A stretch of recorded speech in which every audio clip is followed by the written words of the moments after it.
السلام عليكم ورحمة الله وبركاته. ازيكم يا حبايبي؟ عاملين ايه؟ اللهم صل وسلم وبارك على سيدنا محمد وعلى اله وصحبه وسلم.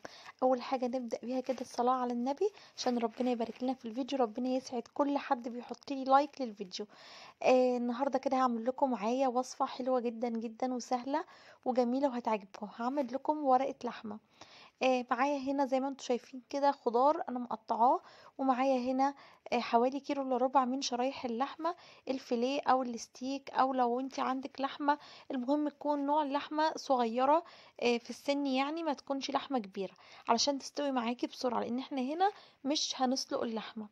معايا كمان اعشاب بهارات، معايا فلفل اسمر وبابريكا وورق لوري وحبهان مطحون ورشه من السكر وملح. بس كده، والسبع بهارات. انا بقى بعتمد على التتبيله دي، هاخد كده نصها هحطها للحمه، هتبل بيها اللحمه كويس. الوصفه دي جميله جدا جدا هتحبوها، وكمان شيك قوي لو في عزومه او حاجه، وخفيفه وتنفع للدايت. بصراحه جميله جدا. بس كده يا حبايبي، زي ما انتم شايفين كده تبلت اللحمه بالبهارات اللي انتوا شفتوها دي. طيب معايا ايه كمان؟ مقطعه بطاطس، معايا طماطم، معايا جزر، معايا فلفل الوان، معايا بصل شرايح. اي بقى نوع خضار حابه تحطيه حطيه، مفيش اي مشكله. اللي يعجبك، عايزه تحطي كوسه، عايزه تحطي بسله، مفيش مشكله. المتوفر عندك كل ده هيبقى اكل سوتيه، وهيبقى جميل جدا وهياخد من طعم بعضه. بس انا يعني كان عندي كوسه بصراحه، بس بصراحه يعني قلت لا اخليها كده متبقاش يعني فيها كوسه، قلت لا اخليها كده خفيف. نزلت بقى كده بمعلقه من الزيت وقطعه من الزبده، وفي طاسه كده على النار. انا جبت طاسه دي الغويطه، ما رضيتش اعمل في جريل علشان هتشوفوا دلوقتي الغرض ايه. بصوا بقى، هعمل صدمه للحمه. انا هنا تبلت اللحمه 10 دقايق بالبهارات زي ما انتم شايفينها كده، وبدات انزل باللحمه اعمل لها صدمه. مهم بقى جدا التركية دي، بتدي للحمة طعم جميل جدا، وبتحبس السوائل علشان نستفاد من اللحمة. بتحبس السوائل في اللحمة لما نعمل لها صدمة. اعمليها بالطريقة دي هتعجبكم جدا جدا. بس كده هشوح بقى اللحمة كده وانزل بالكمية اللي معايا، زي ولو قطع لحمة قطع مفيش اي مشكلة، برضو هتعمليها بالطريقة دي. في ناس بيحطوها نية خالص، بس بصراحة انا كده بضمن انها تاخد طعم من الزبدة، وكمان بتحتفظ بالانسجة بتاعتها، وبتبقى الشريحة يعني ماسكة نفسها كده. يا رب يا رب يسعد مين كل بيحط لي اللايك ويصلي على الرسول علشان الفيديو بتاعنا يبقى حلو.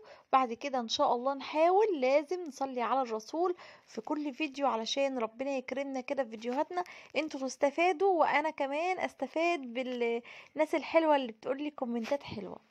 بس كده يا حبايبي، انا هنا بحاول ايه ان انا يعني كل ما اللحمة تبدأ تكش شوية بنزل ببقية اللحمة التانية. تمام كده، شايفين بقى؟ عايزه اقول لكم ريحتها هنا كانت تجنن في المرحله دي، يعني من غير ما احط لها اي حاجه. اهو بصوا بقى كده، يعني شايفين بتبدا بقى من تحت تنزل السوائل وتنشف، او زي ما انتم شايفين كده. في المرحله بقى دي هقول لكم بقى معايا كده بصلايه صغيره غير البصل اللي انا مقطعاه مع الخضار. بصلايه صغيره خالص علشان تديها بس طعم كده جميل، وتخلي اللحمه بتاعتي، طبعا انتوا عارفين البصل بيعمل ايه في اللحمه، فهديلها تشويحه. بس انا مش هحرق البصله ولا هغمقها، انا هكرملها مش اكتر من كده مع اللحمه. بس كده يا حبايبي، بكل سهولة، طريقة سهلة جدا ومخدتش مني الغدا ده، ما خدش مني يعني بصراحة اكتر من بالظبط بساعة الا ربع بتسويته. سهل وبسيط. هجيب بقى طبق وابدأ اشيل اللحمة دي والبصل كده زي ما انتم شايفين في طبق جانبي، علشان زي ما قلت لكم انا ليه قررت يعني ان انا اعمل في طاسة، علشان هنزل بالخضار بتاعي واديله تشويحة كده مكان الزبدة ومكان الصوص اللي نزل من اللحمة. اهو هشيل بقى، بصوا انا بوريكم انا بشيله في طبق اهو.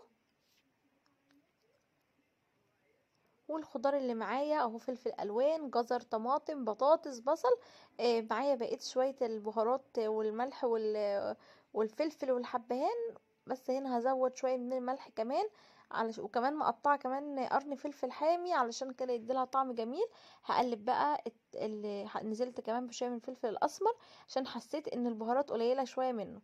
بس كده. وهبدأ بقى بايديا كده بصراحة ايه، يعني ما رضيتش اقلب بمعلقة، قلت لا بايديا عشان ايه، يعني اضمن ان كل الخضار خد من البهارات. بصوا بقى هنا الطاسة عاملة ازاي. هنزل بقى بالخضار اديله صدمة كده بسيطة، وبيفرق جدا جدا في طعم الخضار، احسن ما نحطه ني كده.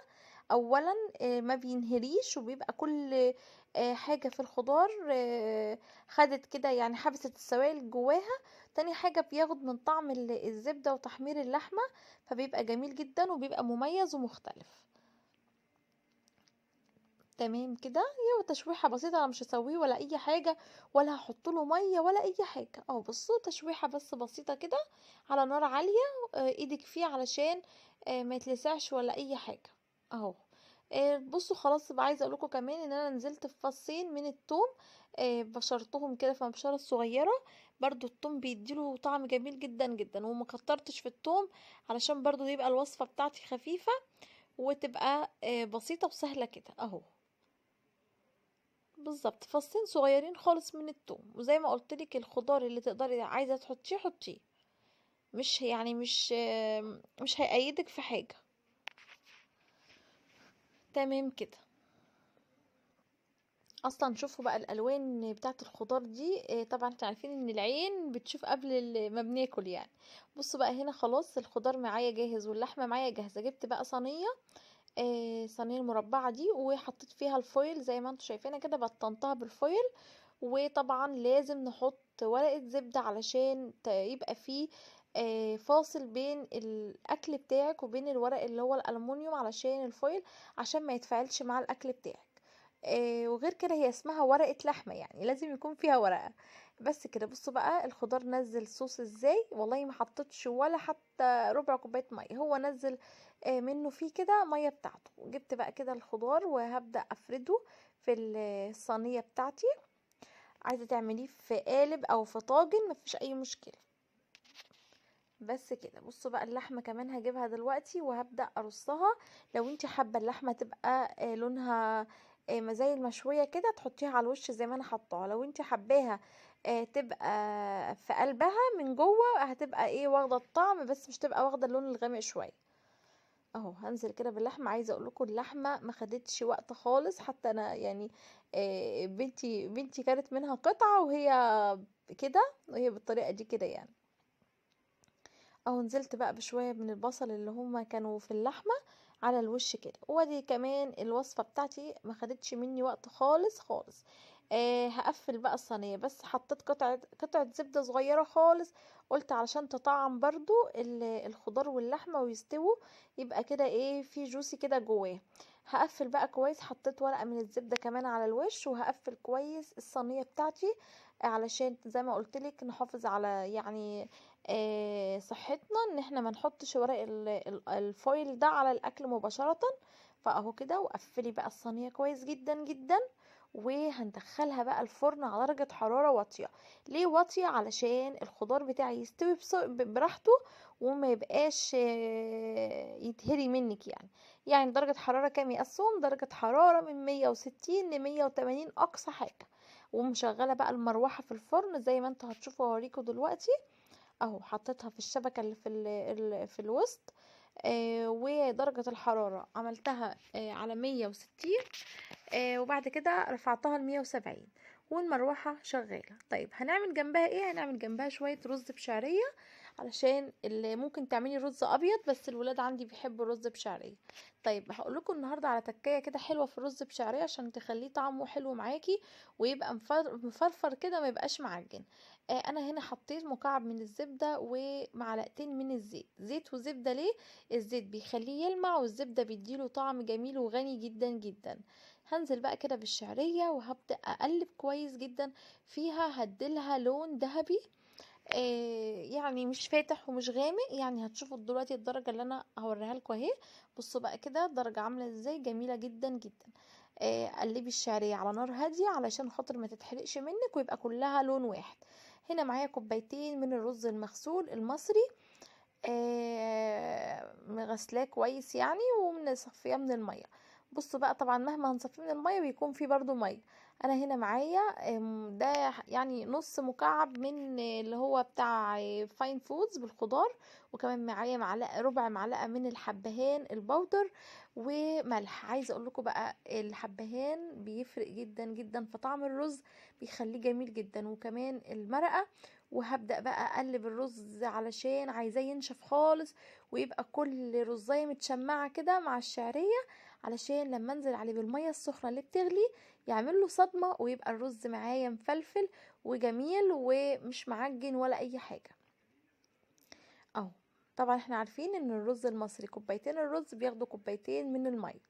طبعا انتي ايدك ميزانك وعينك ميزانك، يعني انتي خلاص كل يوم بتعملي رز وعارفه الرز بتاعك ده بيشرب ميه، بياخد ميه قد ايه.